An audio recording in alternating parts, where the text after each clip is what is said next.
And welcome back, Children of the Night, to another episode of the Infernal Archive. On this one, we are watching a brand new film that came out on Shudder. I think it was a couple days ago, a week ago, something like that. Film I'm very excited. I was very excited to see. Called, why is my brain? Mother of Flies. Sorry, yes, by the Addams Family. They did a film a couple years ago called Hellbender. I remember seeing that. I adored it. It's deeply independent. It's they are a family. Literally, it's a mother, daughter, I was gonna say husband, father trio, and they make movies together. And anyways, the last one I remember seeing was Hellbender, and I've been hotly anticipating this one, like following it on social media and all the production and all that. Halfway to Zen, Hellbender, and Where the Devil Roams are the, and Knucklejack are their films. Their films. Hell yeah. Andrew, could you read to us from the Wikipedia scroll of doom, please? So, directors, also stars of the movie. That's the Addams Family, as Fran mentioned. When a young woman faces a deadly diagnosis, she sees dark magic from a witch in the woods. She seeks, dark magic from a witch in the woods, but every cure has costs. So I watched the trailer for the film not too long ago, and once again, very impressive. Like, one thing I'll say about them that I find impressive, and you can already kind of see from the trailer a bit, and Hellbender was this way as well, is how ambitious some of the visuals are for an independent film. And I think even in the trailer, there's like one shot in the trailer where a snake's like going in a woman's mouth, and it's like, a lot of other independent filmmakers will be like, I ain't even gonna attempt that. That sounds like a nightmare to try to like figure out how to do it convincingly. I don't know. As you can tell, I'm a little bit biased when it comes to the Addams Family. I do find them I find them very inspiring. I'm going in fully blind. I haven't seen the trailer. I know nothing about it. I haven't Never seen seen Hellbender.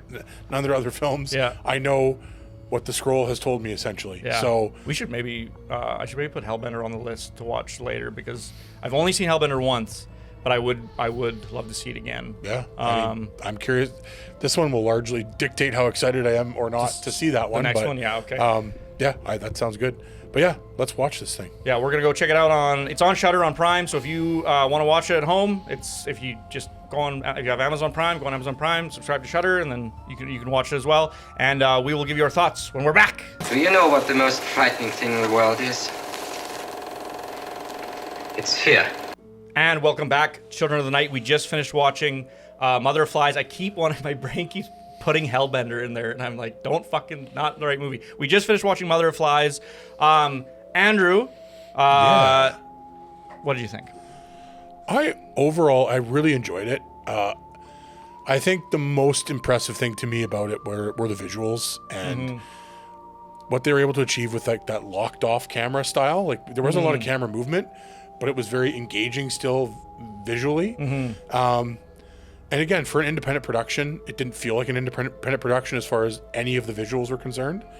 And yeah, it actually really reminded me a lot of the other very indie film we reviewed, The Sticks. A lot of comparison to that. I think this one's of a higher caliber in terms of production and budget, I believe, I would assume. Maybe a bit. There's some stuff about this film is maybe a little more refined than The Sticks, but it's like, I do think that's a good comparison. Good baseline, I think. And yeah, I mean, more than anything, we talk about it all the time. It's just a unique, creative idea and take. It wasn't super scary. There's some really intense visuals, some really fucked up, kind of messed up gore and stuff that was very well done. If I had to say like one chief criticism, like the dialogue felt a little bit wooden in parts, but I think the performances were maybe in parts part of that, but kind of hard to separate the two. Yeah. But overall, I think acting was good. The concept was interesting. Very creative. I liked the story. It was an interesting take on the premise. And like witch stuff. I'm always, I think. True, we've spoken about that a couple times. Yeah, it was well done. I personally wish it would have been maybe a little bit more on the horror-y, scary side. Yeah, right. But like, it didn't take away from that. Wasn't the movie they're trying to make. So I can't take points away for them not. You just would have went a little different with it. I would have liked to see it. I'm always interested to see a really dark, creepy take on witches, because I think that's an underutilized or just non-existent. thing. Yeah, it's like, not what is really. the scary? It's like the scariest witch movie is what, The Witch? Yeah, and that's Yeah, scary and in a it's- very different way, right? It's kind of like well, it's definitely scarier in this film, but it's like Yeah. once again, it's going more for the atmosphere, more atmosphere, for the, suspense, and whatever. So, yeah, I overall, I would say I really enjoyed this. With there's just a few minor criticisms, but I think solid film, especially when you factor in when you factor in it being an independent production. I think it jumps a couple points. Just being filmmakers, I always have a soft spot for an independent production a little bit. So, No, I think I agree with all of that. Like, yeah, just starting with because I'm glad you brought up just like the film from a concept standpoint. I fucking love movies that have a really simple premise. Yes, It's so simple. The premise of this film is a daughter has a cancerous tumor, or you're led to assume that it's a cancerous tumor. She's been going through some dialogue. You learn that she's been going through chemo, and she went through a round. It seemed to stick, but then it didn't stick. It came back, so the chemo's not working. And she's been dealing with this for years. Yeah. She's been given 6 months to live, I think, by the doctor was the last time she went. So she's in a state where she's terminal. She's probably going to die. She doesn't want to die. So we learn later sort of how this happens, but through some method, she learns of this witchy woman in the forest that has a cure for her. Presented as like a alternative healer type thing. And then as we go through and we see what her whole shtick is, it's pretty clear right away. Like, she's not some alternative healer. This is a witch. This is magic. She starts like pricking her fingers, and the dad at one point says amen after a little thing, and she's like freaking out. Yeah. Like, spit on the floor. Like, you gotta. Man, I love that scene. I love that scene. Yeah. How it was just like, what the fuck? Amen. No, undo it. No hollow idolatry at the table. Undo it. Undo it, please. I'm sorry. Spit on the word. Spit on the word while it lingers. Where? On the floor where it belongs. Yeah. I also I got to call this out, visual. Sorry to cut you off here. Worries. When she does the first jump, the first reveal, this is actually magic. Yeah. Where it's like that out of focus shot, and we see her jump and fly into the air. Yeah, right. So well done. Because it comes so out of nowhere. Yeah. Out of nowhere, and such a brilliant, cheeky little way Subtle way, to mask not having the budget for really good SFX. 100%. But just it fit with the atmosphere, fit with the visuals. It's a little bit like in The Witch when the goat finally talks. Very it's much not so. Obviously it doesn't have nearly the impact that does, but in terms of the subtlety presented, it's Yes. all they did in The Witch to tell you that it's real is you just hear, What dost thou want? what's thou that? Whatever. Yeah. And then you're like, holy fuck, this changes the whole context of the entire movie. Oh my god. Yeah. And then like I said, not the same impact, but in this movie it's the same. It's all you see is her lift into the air, and then you're like, oh fuck, this is legit. She is a magic woman. Yeah, totally. That the whole film is just girl has cancer, she's terminally ill. Her father, and obviously they've been dealing with this for years. It's been a huge struggle in their lives. He just really badly wants to support. It's her last few months. That's another thing is I love how just the premise of that you can buy into, because there's so many scenarios where you put people in a situation and then they behave in ways and you're like, well, why are you behaving that way? Why wouldn't you remove yourself from the situation? Why wouldn't you save the person? But in this, because it's a father who wants to respect his dying daughter's sort of last wishes. You get both their motivations instantly. Yeah, just because he wants to support her. He's a good dad. Yep. She doesn't want to die, and she's desperate to find traditional medicine hasn't worked, and it's this might be a way for me to live. So right away, without too much exposition, you buy into to both their motivation. 100%. And then it's you'd probably be willing to deal with some weird shit to a degree, before you're gonna storm off, you're gonna whatever. Yeah. And so that I really liked was it never felt like I had to. My suspension of disbelief wasn't to an amount where I was fuck, I feel like I have to make excuses, or these characters are stupid, or things like that. No, yeah. Which I really enjoyed. And then I did enjoy the characters. I think I agree with you. I think if the biggest criticism I have for this film, and it's sort of like what we said with the Sticks, where it's there's the one clear criticism where it's the audio doesn't necessarily feel like it's there. You just feel that separation between production and the film as a whole. In this movie, I'd say it's probably you'd say it's dialogue, and I think I might agree. I would maybe have to watch the movie again just to like whatever. It's both. It's dialogue, audio, and maybe some of the performances. Yeah, and it's not the whole thing. It's just like particular pieces, I would say. Right. Yeah, and I'd say that too. There are certain parts where the performances to me, I didn't like. If it was a big budget Hollywood film, I'd be like, that didn't come across correctly. Exactly. But I will say that it's like, I think I said in the intro that I'm a bit biased. I do really like the Addams Family, and I find them quite inspiring. It's just the kind of thing where I'm like, because everything around it is so you can see, like, you can feel like so much care is put into it in terms of the story and the premise, and the location is this unreal fucking location that's like, I'm like, does that exist? Does that? I know. Where is that? The house is amazing. A lot of the effects look really incredible. They don't stretch in unnecessary ways. Like, there's so many independent films I feel like that are like, clearly the effect you're going to go for, you're not going to be able to achieve it in a convincing way. And then when you see that effect in another independent movie, you're like, it kind of takes away from the film as a whole, because it feels like you guys are just trying to emulate this shittily. Too much, yeah. It's like, why did you do that? Why didn't you do it in a more subtle way that was more convincing? And this film, I feel like exemplifies knowing what's within your grasp, what's within your wheelhouse, what you can achieve in a convincing way, especially when it comes to the effects. Yeah. And stepping just maybe beyond what outsiders would think is possible. Yeah, still brave. Like, still brave. Exactly. 100%. Yeah. Especially, another thing I got to call out. There's I don't think this spoils anything, but like our main character, our female lead, the daughter, I guess, in the film, and Addams Family daughter, laying in bed looking at the ceiling and sees this like thing of blood hands coming at her, and it's like a dream, but it's done so convincingly and so effectively, and I actually wanted to almost rewind and watch those parts again to be like, how did they do that? How did they pull that off? It was very seamless. Yeah, this would be a fascinating movie to have them talk about the production side of things and explain how they achieved certain things, because there is stuff in this movie that you're like, it's so inspiring when you see stuff in an independent movie that you're like, I've seen a lot of big budget movies that try to do a similar effect, and I'm not besmirching CGI, I love CGI, but like, they didn't necessarily blend the CGI well, or like whatever the problem was, and then you saw it in this big budget movie, and you're like, fuck, that just really looked not that convincing.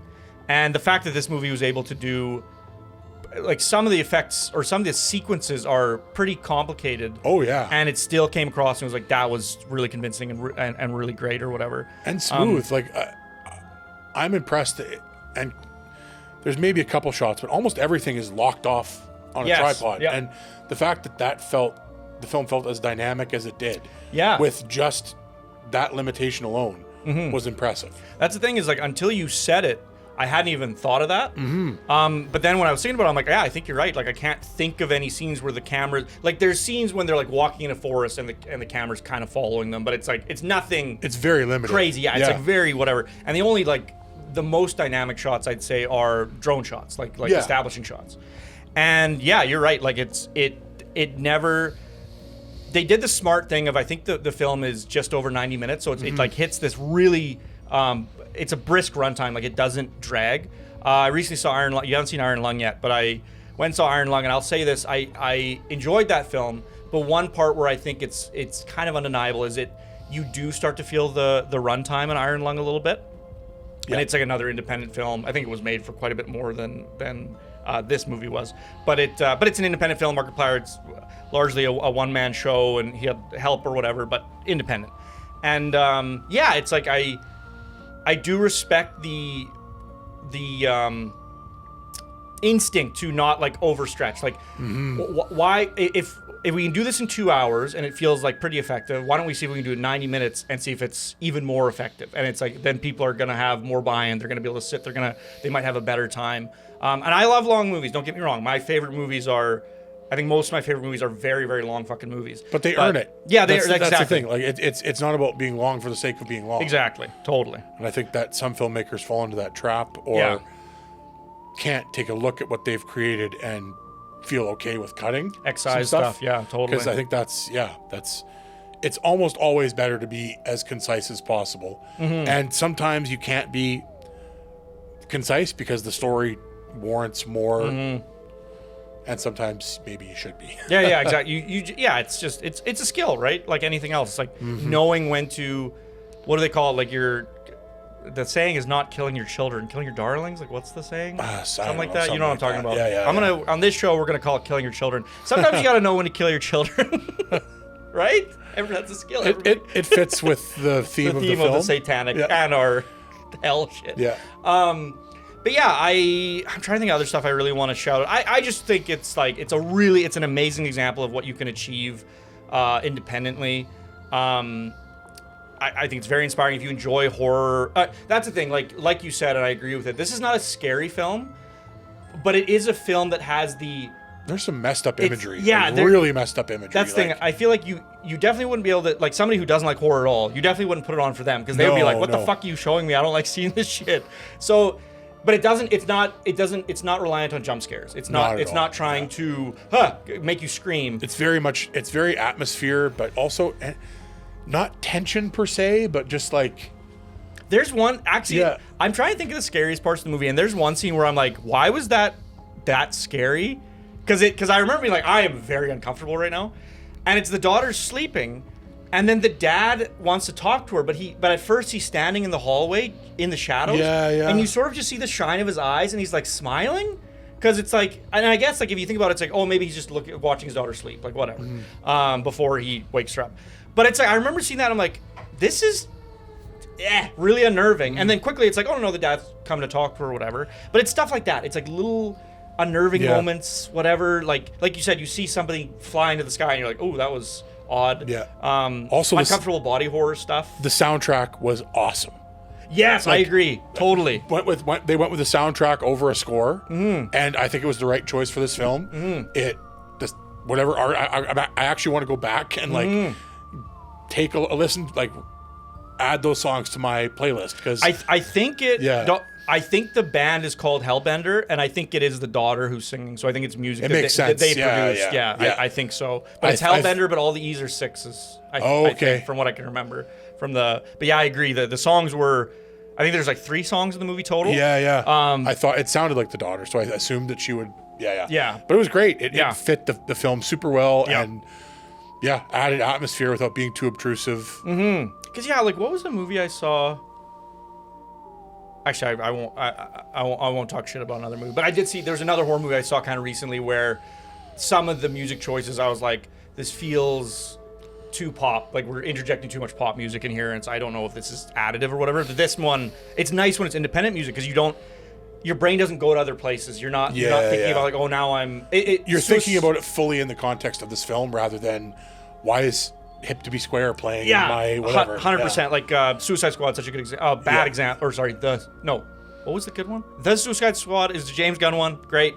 Suicide Squad, the original one, which is not amazing, not a very good movie. But that just threw pop music in at every fucking opportunity, and it was like, all right, this is a little. I think there's like 8 pop songs in the first 5 minutes of that movie, and it's like, this is ridiculous. Stop with this crap. It's taking me out of the whole experience. I can't learn anything about these people. Mother Flies, I think very worthwhile watching. It's atmospheric. Like if you're looking for jump scares, you're not going to get them. But it's a simple story. It's well told. Some of the dialogue's maybe not the best. Some of the performances are like not fucking grade A Hollywood. But I think they're at worst I think they're serviceable, and then sometimes I think they are pretty good. At worst, it's like the performances / dialogue. It's like a 5.5 out of 10 or something. Yeah, totally. Like it's not unwatchable. It's just noticeably like, oh, what's going on? Yeah, they are trying. You can just tell they're not professional. Like they have not risen to the place where they are professional actors or whatever. Or dialogue writers. I think good writers, but maybe the dialogue needs some work. Yeah, totally. I think overall, again, like trying not to factor in the independent thing, though that is tough because I have a solid bias towards that. Yeah. I would honestly give it like a solid like a 10.5, 10 and a half, something like that. Man, I think I would even go higher. I could. Do you want to meet in the middle? Because my instinct was 11.5. Do you want to meet in the middle at 11? Let's do 11. That's easy. Yeah, because It definitely deserves over an 80%. Yeah, I think. And I enjoyed it. Like, I would Yeah. watch this movie again. Like, Yeah, I would too. It was good. So, like, Hellbender, do you think you'd watch that movie? 100%. 100%. Yeah. Because I do. If it's anything like this, then I'm in. Yeah, Like, from what I can, like I said, it's been a while since I've seen it. Yeah, I'd be curious to see Hellbender again. I think we should maybe. it reminds me a lot of Put that on the that. I think docket. we watched it in the first season. I can't remember what it's called, but the VHS tape and the TV, like the kind of funny, the cabin, low Cabin? budget. VHS. They goes to like get his buddy off the drugs and. Oh, I can't fucking remember. for the You life know of what me. I'm talking but yeah, about, though, right? keep. Yeah, it just reminds me of the just solid independent production, great story. Kept me interested. Want to see more from these people. Yeah. Totally, yeah. Thanks so much for. You got anything else? No, that's it. Thanks so much for tuning into the Infernal Archive, and we will catch you next time.